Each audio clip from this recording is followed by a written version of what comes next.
यदि कोई बाहर, वृंदावन धाम के बाहर रह रहा है, अन्य प्रदेशों में, और उसके हृदय में ये बात है कि हम बहुत समय तक वृंदावन वास तो नहीं कर पाएंगे, ऐसा हम माया से जकड़े हुए हैं, तो हमें जो वृंदावन वासी को लाभ मिलेगा वो हमें कैसे मिले?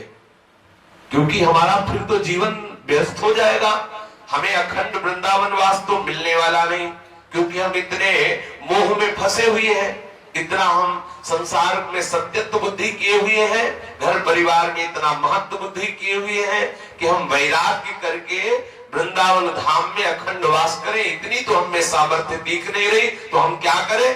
बोले ददत किंचित वृंदावन तनुभृते। जो वृंदावन में शरीरधारी है, जो भी जीव है, यदि वृंदावन में उनकी थोड़ी सी भी सेवा करने को पा जाए, आहा, तो सर्व भगवत विभूतेर भागीसो भवति जगताम तद्भृति परहा। कितनी अद्भुत बात कह रहे श्रीपाद प्रबोधानंद जी। ये वृंदावन के जो पक्षी हैं, वृंदावन की ये जो गाय पशु आदि, ये जो वृंदावन के बंदर आदि, यहाँ के जो ब्रजवासी जन, यहाँ जो वास करने वाले संत महात्मा, जो भी गृहस्थी जन जो भी है, यदि कहीं यहाँ किसी की भी आपके द्वारा धन अन्न वस्त्र वास आदि की सेवा बन जाए आपसे, तो श्रीपाद प्रबोधानंद जी कह रहे हैं कि वो भगवान की समस्त विभूतियों को तृप्त करने वाला बन जाता है। इतनी उसमें सामर्थ्य आ जाती है, वो ऐसा महामहिमामय वाला बन जाता है कि जैसे गीता में विभूतियों का वर्णन किया ना, उन विभूतियों को भी आनंद प्रदान करने वाली विभूति वो स्वयं बन जाता है। ऐसा वो महाविभूति स्वरूप हो जाता है जो वृंदावन वासियों की सेवा करता है।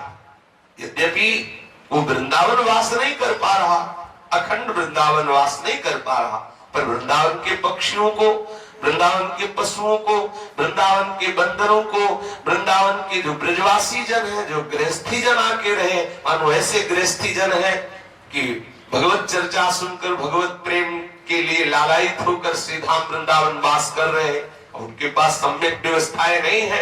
आपको भगवान ने यदि धन दिया है और आप ये लाभ लेना चाहते हैं वृंदावन वास का, तो चाहे वो गृहस्थ हो चाहे विरक्त, इस भूमि में वास करने वाले के लिए ये मर्यादा नहीं कि विरक्त की ही सेवा करनी चाहिए। यहाँ वनवासी है सब, कोई भी हो, स्त्री हो, पुरुष हो, गृहस्थ हो, विरक्त हो, वो सब वनवासी है। इस वन में वास करने वाले हर वनवासी की सेवा का फल एक ही होगा, चाहे वो गृहस्थी की सेवा करे, चाहे वो बंदर की सेवा करे, चाहे वो विरक्ति की सेवा करे, चाहे गाय की सेवा करे, चाहे किसी की भी, वो वृंदावन वासी है। इस बात की बात यहाँ है। कोई भी हो, अगर उसको आवश्यकता है और आपको भगवान ने दिया है धन आदि, अन्न आदि, वस्त्र आदि, ऐसी सामर्थ्य दी है और आप परम लाभ प्राप्त करना चाहते हैं, तो मोह और लोभ का त्याग करके वृंदावन वासियों के वास की व्यवस्था, भोजन की व्यवस्था, वस्त्र की व्यवस्था, उनको प्यार दो, उनके प्रति अपनापन करो, उनकी सेवा करो, तो जितनी भी विभूतियां भगवान की है वो सब आपसे तृप्त हो जाएंगी और आप महाविभूति स्वरूप हो जाएंगे। महाविभूति स्वरूप अर्थात बिना वृंदावन वास किए भी वृंदावन वास का फल आपको प्राप्त हो जाएगा। कितनी सहज बात है। कांच के बदले में मणि मिल रही है, कांच के बदले।